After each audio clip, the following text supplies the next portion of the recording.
1차 예속 논쟁 효종의 정통성을 둘러싼 서인과 남인의 불꽃 튀는 대결. 1659년 효종의 갑작스러운 죽음 후 벌어진 예속 논쟁. 겉으로는 상복 입는 기간을 둘러싼 예법 논쟁이었지만 실제로는 효종의 정통성과 인조 반정의 정당성을 건 서인과 남인의 치열한 권력 투쟁이었습니다. 조선 정치사를 뒤바꾼 이 역사적 대결의 숨겨진 진실을 지금 공개합니다. 북벌의 꿈을 안고 세상을 떠난 왕의 마지막. 1659년 5월 4일 창덕궁 대조전에는 긴장감이 감돌고 있었습니다. 효종이 갑작스럽게 병에 걸려 위독한 상태에 빠진 것입니다.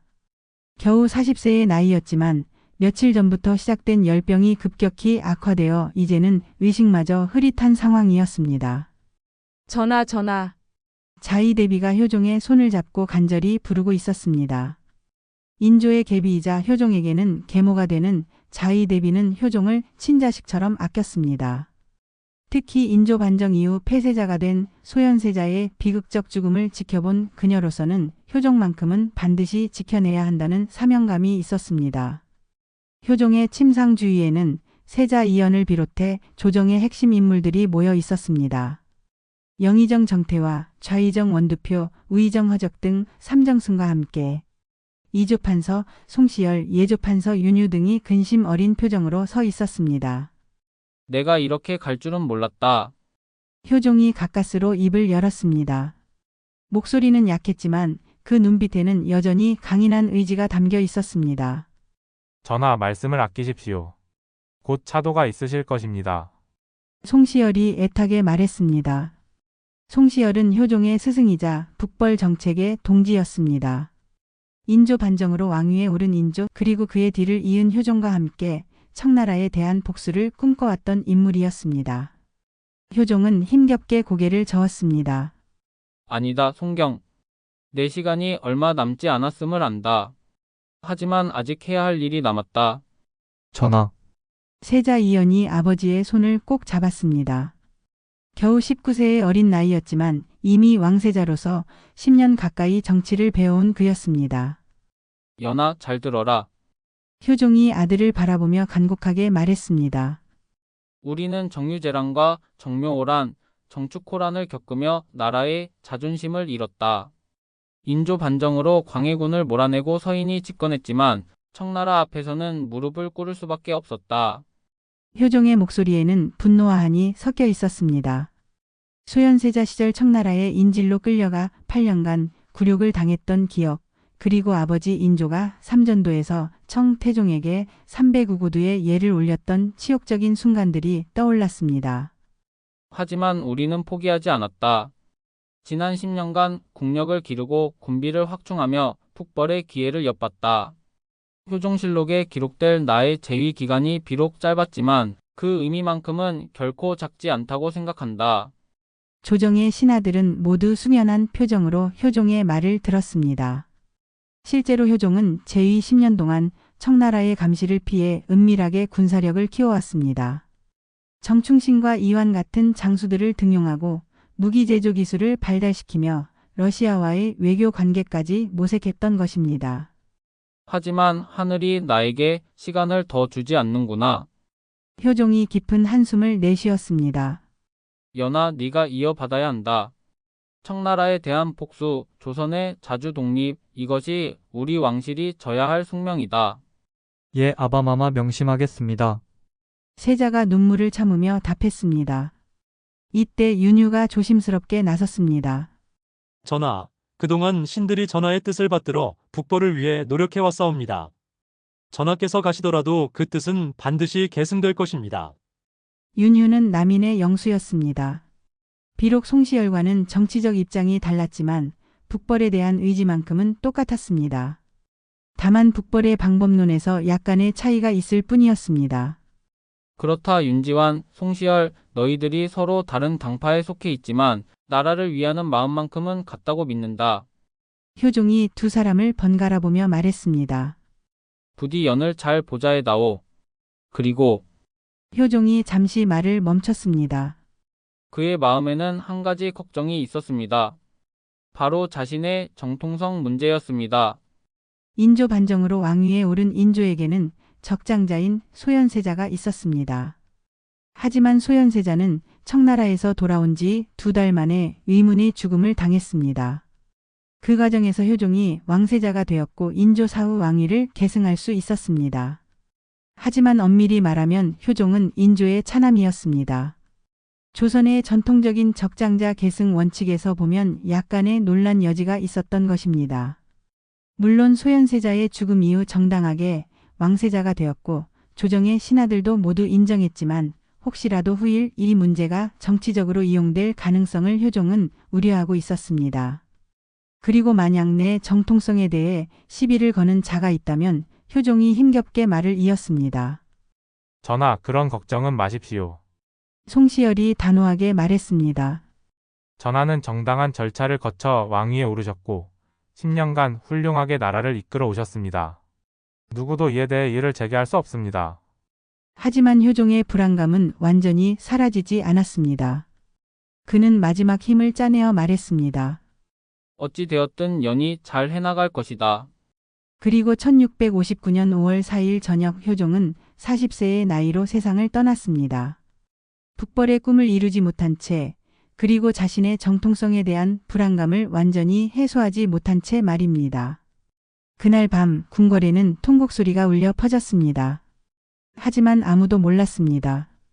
효종의 죽음이 조선 정치 사상 가장 치열한 논쟁 중 하나인 예속 논쟁의 시작이 될 줄은. 자의 대비의 상복 기간을 놓고 시작된 논쟁.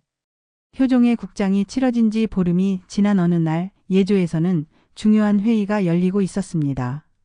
새로 즉위한 현종을 중심으로 조정의 핵심 인물들이 모여 앞으로의 국정 운영에 대해 논의하고 있었던 것입니다. 이제 선왕의 국장도 무사히 마쳤으니 국정을 정상화해야 합니다.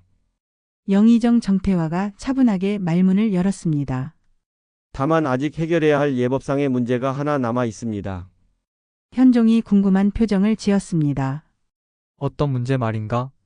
자의대비 마마께서 선왕을 위해 입으실 상복의 기간을 정해야 합니다. 예조판서 윤유가 설명했습니다. 이는 단순한 예법의 문제가 아니라 우리 조선의 예법 체계 전체와 관련된 중요한 사안입니다. 자의대비는 인조의 계비였습니다. 인조에게는 원비인 인열왕후가 있었지만 일찍 세상을 떠났고 그 후 장렬왕후를 계비로 맞이했습니다. 장렬왕후가 바로 자의대비였습니다. 효종에게는 생모가 아닌 계모였지만 오랫동안 모자지간의 정을 나누며 살아왔습니다. 상복 기간을 정하는 것이 왜 그리 중요한 문제인가? 현종이 다소 의아해하며 물었습니다. 19세의 어린 나이였던 현종으로서는 이런 예법상의 미묘한 차이를 완전히 이해하기 어려웠습니다. 이때 이조판서 송시열이 나섰습니다. 전하, 이 문제는 생각보다 복잡합니다. 자의 대비 마마는 선왕의 생모가 아니라 계모이십니다. 따라서 어떤 예법을 적용하느냐에 따라 상복 기간이 달라집니다. 구체적으로 설명해 보시오. 현종이 진지하게 들을 자세를 취했습니다. 송시열이 정중하게 절을 한 후 설명을 시작했습니다. 중국의 가례와 우리나라의 예법에 따르면 계모가 계자를 위해 입는 상복은 기념복입니다. 즉 1년간 상복을 입어야 합니다. 1년이라. 현종이 고개를 끄덕였습니다. 하지만 윤유의 표정은 달랐습니다. 그는 조심스럽게 다른 의견을 제시했습니다. 전하, 신은 다른 생각입니다. 자의대비 마마와 선왕의 관계는 단순한 계모와 계자의 관계로 볼 수 없습니다. 무슨 뜻인가? 현종이 관심을 보였습니다. 선왕께서는 왕세자 시절부터 자의대비 마마의 슬하에서 자라셨고 즉위 후에도 친모를 모시듯 극진히 모셨습니다. 또한 선왕께서는 인조대왕의 적장자는 아니었지만 정당한 절차를 거쳐 왕위를 계승하셨습니다. 윤유의 목소리에는 확신이 담겨 있었습니다. 송시열이 즉시 반박했습니다. 윤판서의 말씀은 이해하지만 예법은 감정이나 개인적 관계가 아니라 객관적 기준에 따라 정해져야 합니다. 아무리 정이 깊었다 하더라도 계모는 계모이고 계자는 계자입니다. 하지만 송판서, 윤유의 목소리가 조금 높아졌습니다. 선왕께서는 단순한 계자가 아니라 조선의 왕이셨습니다. 왕에 대한 예법은 일반적인 사대부 가문의 예법과 달라야 하지 않겠습니까? 이 말에 송시열의 표정이 굳어졌습니다. 윤유의 주장 속에는 단순히 상복기간의 문제를 넘어서는 더 깊은 의미가 담겨 있었기 때문입니다. 윤 판서는 혹시 선왕을 인조대왕의 척장자로 보자는 말씀이십니까? 송시열이 날카롭게 물었습니다. 그런 뜻이 아닙니다. 윤유가 신중하게 답했습니다. 다만 선왕께서는 정당한 절차를 거쳐 왕위에 오르셨고 10년간 훌륭하게 재위하셨습니다. 따라서 자이데비 마마께서는 실질적으로 왕의 어머니 역할을 하셨다고 봐야 합니다. 그렇다면 상복도 3년복을 입으시는 것이 마땅합니다. 3년복. 이 말이 나오자 회의장의 분위기가 급변했습니다. 3년복은 친자식을 위해 입는 상복이었습니다. 만약 자이대비가 효종을 위해 3년복을 입는다면 이는 효종을 인조의 적장자로 인정하는 것과 같은 의미였습니다. 송시열이 강하게 반발했습니다. 그것은 있을 수 없는 일입니다. 아무리 정이 깊었다 하더라도 계모가 계자를 위해 3년복을 입는다는 것은 예법에 어긋납니다. 이는 선왕을 인조대왕의 척장자로 잘못 인식하게 만들 위험이 있습니다. 송 판서는 왜 그리 선왕의 지위를 낮게 보려 하십니까? 윤유가 맞받아쳤습니다. 선왕께서는 정당하게 왕위에 오르셨고 훌륭하게 나라를 다스리셨습니다. 그런 왕에 대한 예우는 최고 수준이어야 마땅하지 않습니까? 두 사람의 논쟁이 격해지자 현종이 난처한 표정을 지었습니다. 표면적으로는 상복기간을 정하는 단순한 예법 논쟁 같았지만 그 속에는 훨씬 복잡한 정치적 의미가 담겨 있다는 것을 어렴풋이 느낄 수 있었습니다. 영의정 정태화가 중재에 나섰습니다. 두 분의 말씀을 모두 들어보니 각각 일리가 있는 것 같습니다. 하지만 이 문제는 성급하게 결정할 사안이 아닙니다. 좀 더 신중하게 검토해야 할 것 같습니다. 신도 그렇게 생각합니다. 현종이 고개를 끄덕였습니다. 이 문제는 조정의 모든 신하들과 충분히 논의한 후 결정하겠습니다. 하지만 송시열과 윤유는 이미 서로를 경계하는 눈빛으로 바라보고 있었습니다. 둘 다 이 논쟁이 단순한 예법 문제가 아니라는 것을 알고 있었기 때문입니다. 회의가 끝난 후 송시열과 윤유는 각각 자신의 지지 세력들과 만나 대책을 논의했습니다. 이렇게 해서 조선 정치 사상 가장 치열했던 붕당 간 논쟁 중 하나인 예속 논쟁이 본격적으로 시작되었습니다. 효종을 차남으로 보는 서인의 입장. 예조 회의가 끝난 그날 저녁 송시열의 집에는 서인의 핵심 인물들이 모여들었습니다. 김수항, 김수흥 형제를 비롯해 민정중, 민유중 등 노론의 중진들과 이유태, 박세채 등 소론 성향의 인물들까지 한자리에 모였습니다. 오늘 윤유의 발언을 들어보니 사태가 심상치 않습니다. 송시열이 근심 어린 표정으로 말문을 열었습니다. 그들이 자이대비 마마의 3년복을 주장하는 것은 단순한 예법 논쟁이 아닙니다. 김수항이 고개를 끄덕이며 맞장구 쳤습니다. 맞습니다. 만약 계모가 계자를 위해 3년복을 입는다면 이는 효종대왕을 인조대왕의 척장자로 인정하는 것과 같습니다. 이는 우리 조선의 척통계승 원칙을 흔드는 위험한 발상입니다. 송시열은 책상 위에 놓인 가래를 펼치며 설명했습니다. 중국의 주자 가래와 우리나라의 전통 예법을 보면 명확합니다. 계모는 계자를 위해 기념복, 즉 1년간 상복을 입는 것이 원칙입니다. 이는 혈연관계와 척통계승의 원리에 기반한 것입니다. 민정중이 우려를 표했습니다. 하지만 남인들의 주장도 일리가 있어 보입니다. 실제로 자이대비 마마와 선왕의 정은 친모자 못지 않았으니까요. 정준공. 송시열의 목소리가 엄해졌습니다. 예법은 감정이나 개인적 관계로 정하는 것이 아닙니다. 만약 그런 식으로 예법을 적용한다면 앞으로 왕실의 계승 질서가 어떻게 되겠습니까? 차남이 장남이 되고 서자가 적자가 될 수도 있는 일입니다. 송시열의 주장에는 깊은 정치적 의도가 담겨 있었습니다. 서인은 인조 반정을 주도한 세력이었습니다. 광해군을 몰아내고 인조를 왕위에 올린 것이 바로 서인이었죠. 하지만 그 과정에서 적장자 계승 원칙을 무시한 측면이 있었습니다. 사실 우리가 진짜 걱정해야 할 것은 다른 문제입니다. 송시열이 목소리를 낮추며 말했습니다. 윤유와 남인들이 효종대왕의 정통성을 과도하게 강조하는 이유를 생각해 보십시오. 어떤 의도라고 보십니까? 김수흥이 물었습니다. 그들은 효종대왕을 통해 인조반정의 정당성의 의문을 제기하려는 것일 수도 있습니다. 송시열의 분석이었습니다. 만약 효종대왕이 척장자나 다름없다고 인정받는다면 반대로 인조반정 당시 우리가 옹립한 인조대왕의 정당성은 약해질 수 있습니다. 이 말에 좌석의 분위기가 긴장됐습니다. 서인들에게 인조 반정은 단순한 역사적 사건이 아니라 자신들의 정치적 정당성의 근거였기 때문입니다. 그렇다면 우리는 어떻게 대응해야 합니까? 박세채가 신중하게 물었습니다. 송시열이 단호하게 답했습니다. 예법의 원칙을 철저히 지켜야 합니다. 효종대왕은 분명 훌륭한 왕이셨지만 그렇다고 해서 척장자는 아니셨습니다. 소현세자의 서거 후 정당한 절차를 거쳐 왕세자가 되시고 왕위를 계승하신 것이지 처음부터 적장자이셨던 것은 아닙니다. 그럼 구체적으로 어떤 논리로 맞서겠습니까? 이유태가 실무적인 질문을 했습니다. 송시열이 차근차근 설명했습니다. 첫째, 중국의 고전과 우리나라 전통 예법에 근거해 계모는 계자를 위해 기념복을 입는 것이 원칙임을 명확히 하겠습니다. 둘째, 혈연관계와 감정적 관계는 구별되어야 함을 강조하겠습니다.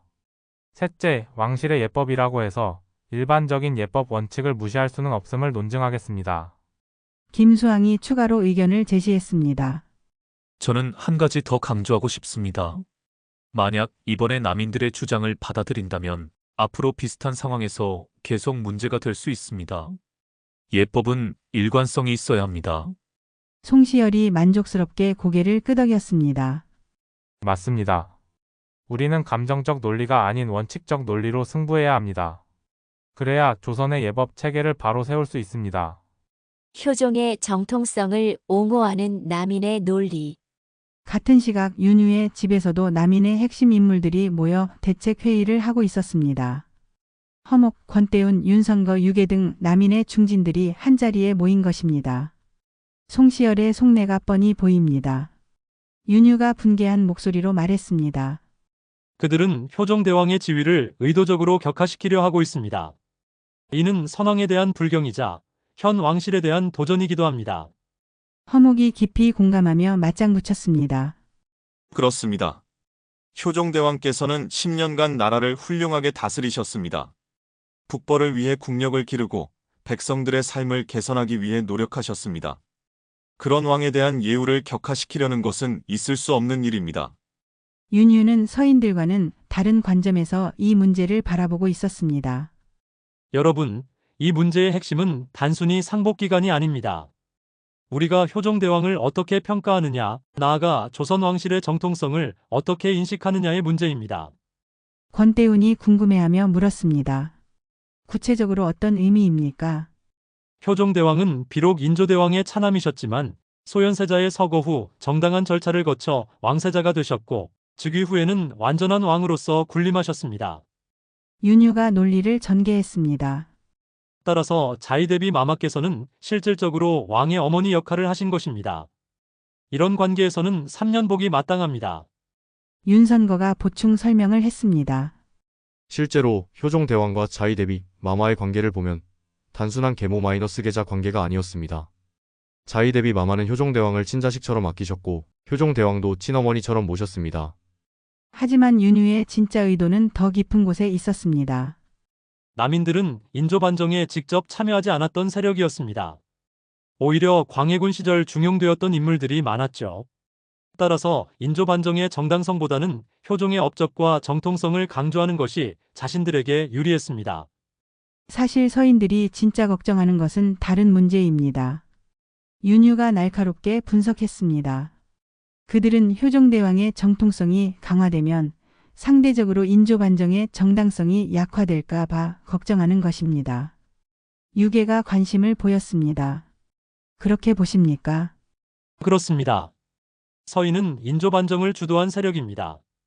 그들에게는 인조반정이 정당한 혁명이어야 하고 그 결과로 즉위한 인조대왕이 완전히 정통한 왕이어야 합니다. 하지만 만약 효종대왕이 적장자나 다름없다고 인정받는다면 인조대왕의 지위는 상대적으로 어정쩡해질 수 있습니다. 허목이 고개를 끄덕였습니다. 그러고 보니 그들의 속내가 보이는군요. 하지만 우리는 어떻게 대응해야 할까요? 윤유가 자신 있게 답했습니다. 우리는 현실을 강조해야 합니다. 이론적인 예법도 중요하지만 실제 관계와 실질적 의미가 더 중요합니다. 효종대왕은 10년간 왕이셨고 자이데비 마마는 10년간 왕의 어머니셨습니다. 이것이 현실입니다. 그리고 한 가지 더 중요한 논리가 있습니다.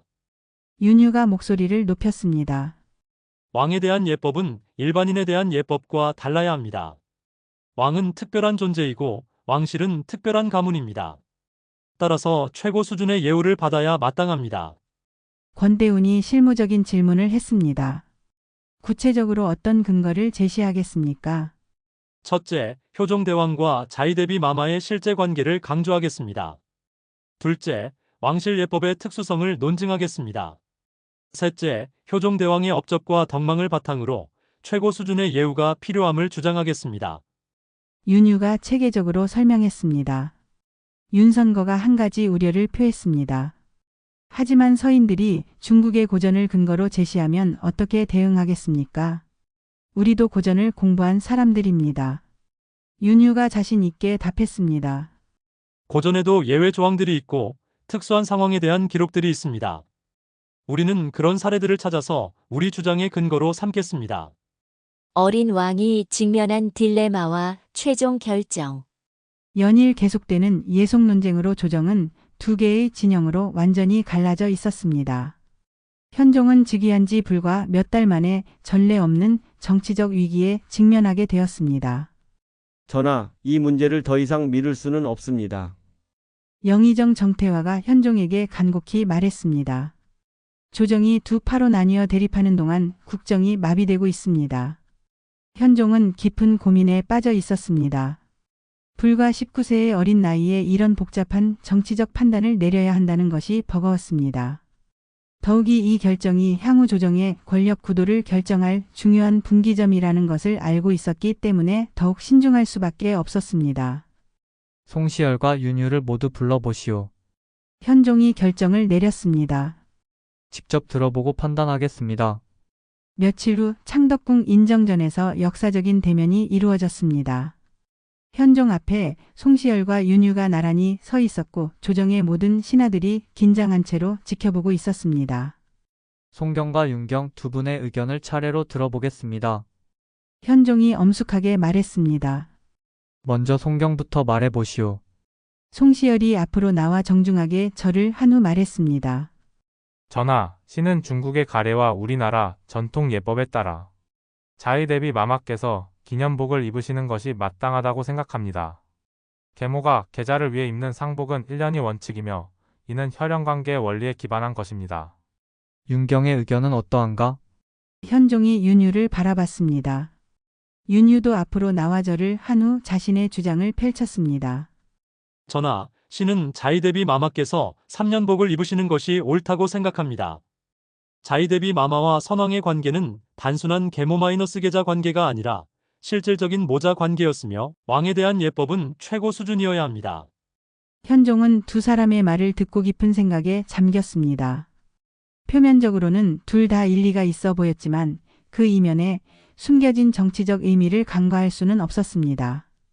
두 분의 주장을 모두 들어보니 각각 타당한 근거가 있는 것 같습니다. 현종이 신중하게 말했습니다. 하지만 과인이 가장 중요하게 생각하는 것은 선왕에 대한 예우와 왕실의 위험입니다. 이 말에 양 진영 모두 긴장했습니다. 현종의 다음 말이 이 논쟁의 결론을 좌우할 것이기 때문입니다. 현종은 잠시 침묵한 후 결정을 내렸습니다. 과인은 송경의 의견을 따르기로 하겠습니다. 자이대비께서는 기념복을 입으시는 것이 예법에 맞다고 판단합니다. 이 선언에 윤유의 얼굴이 굳어졌고 송시열은 안도의 표정을 지었습니다. 남인들은 실망감을 감추지 못했고 서인들은 승리감에 들떠 있었습니다. 하지만 현종의 결정에는 깊은 정치적 계산이 담겨 있었습니다. 현종은 즉위 초기 전국을 안정시키기 위해서는 기존의 질서를 유지하는 것이 필요하다고 판단했습니다. 또한 서인이 조정의 다수를 차지하고 있는 상황에서 남인의 손을 들어주기에는 정치적 리스크가 너무 컸습니다. 다만 현종이 추가로 말했습니다. 이 결정이 선왕의 덕망이나 업적을 폄하하는 것은 결코 아닙니다. 선왕께서는 훌륭한 왕이셨고 그분의 유업은 과인이 이어받아 계승하겠습니다. 현종의 이런 부연 설명은 남인들의 불만을 어느 정도 달래기 위한 것이었습니다. 하지만 이미 승부는 결정된 후였습니다. 윤유는 물러서면서도 마지막으로 한마디 했습니다. 전하의 결정을 따르겠습니다. 하지만 신은 여전히 선왕께 대한 최고의 예우가 필요하다고 생각합니다. 이렇게 해서 1차 예속 논쟁은 서인의 승리로 끝났습니다.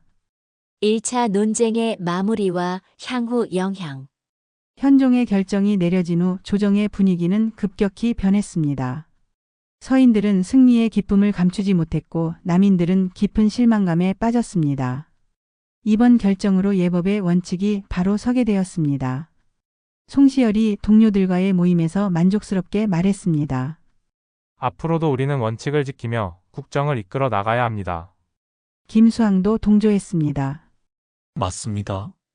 이번 일로 조정에서 우리의 입지가 더욱 확고해졌습니다. 현종께서도 우리의 논리를 인정해 주셨으니까요. 하지만 서인들의 기쁨도 잠시 곧 예상치 못한 문제가 발생했습니다. 남인들이 이 결정에 대해 은근한 반발을 시작한 것입니다. 비록 전하의 결정이긴 하지만 우리는 여전히 우리의 신념을 포기할 수 없습니다. 윤유가 남인 동료들과의 비밀 모임에서 말했습니다. 효종대왕에 대한 올바른 평가는 언젠가 반드시 이루어져야 합니다. 허목이 깊이 공감하며 맞장 붙였습니다. 그렇습니다.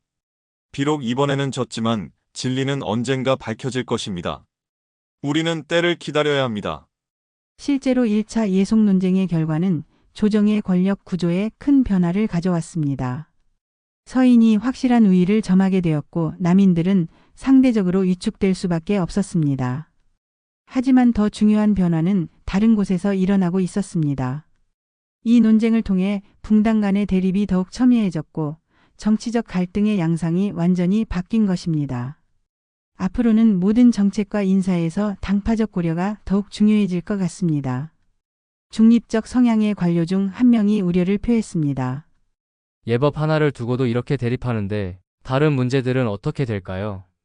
실제로 그의 우려는 현실이 되었습니다. 1차 예속 논쟁 이후 조정에서는 모든 문제가 당파의 관점에서 해석되기 시작했습니다.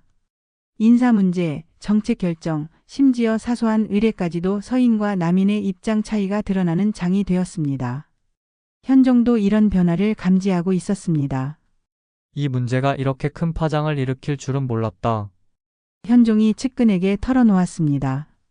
조정이 두 개로 나뉘어 대립하는 것은 국정 운영에 도움이 되지 않는다. 하지만 이미 벌어진 갈등을 되돌리기는 어려웠습니다. 1차 예속 논쟁은 끝났지만 그 여파는 계속되고 있었습니다. 몇 년 후 예상치 못한 사건이 벌어졌습니다. 1674년 인선 왕후 현종의 비가 세상을 떠나면서 또 다른 상복 문제가 제기된 것입니다. 이번에는 자의 대비가 며느리인 인선 왕후를 위해 얼마나 오래 상복을 입어야 하느냐는 문제였습니다. 또 시작되는군요. 윤유가 쓴 웃음을 지으며 말했습니다. 이번에는 우리가 이겨야 합니다. 그렇습니다. 1차 때의 패배를 만회할 기회입니다. 허목도 의지를 다졌습니다. 한편 송시열도 긴장하고 있었습니다. 이번에도 원칙을 지켜야 합니다. 예법은 일관성이 있어야 합니다.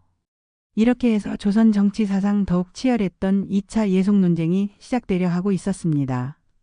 1차 예속 논쟁에서 패배한 남인들의 복수전, 그리고 서인들의 기득권 수호전이 펼쳐질 예정이었습니다.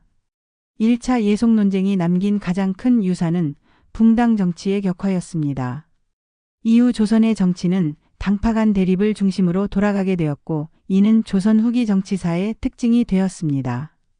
역사는 반복된다는 말처럼 15년 후에 벌어질 2차 예속 논쟁은 1차보다 더욱 치열하고 격렬한 양상을 보일 것이었습니다. 그리고 그 결과는 조선의 정치 지형을 완전히 바꿔놓을 것이었습니다. 오늘 들려드린 1차 예속 논쟁은 어떠셨나요? 겉으로는 상복기간을 정하는 단순한 예법 논쟁 같았지만 실제로는 효종의 정통성과 인조 반정의 정당성을 둘러싼 치열한 정치 투쟁이었습니다.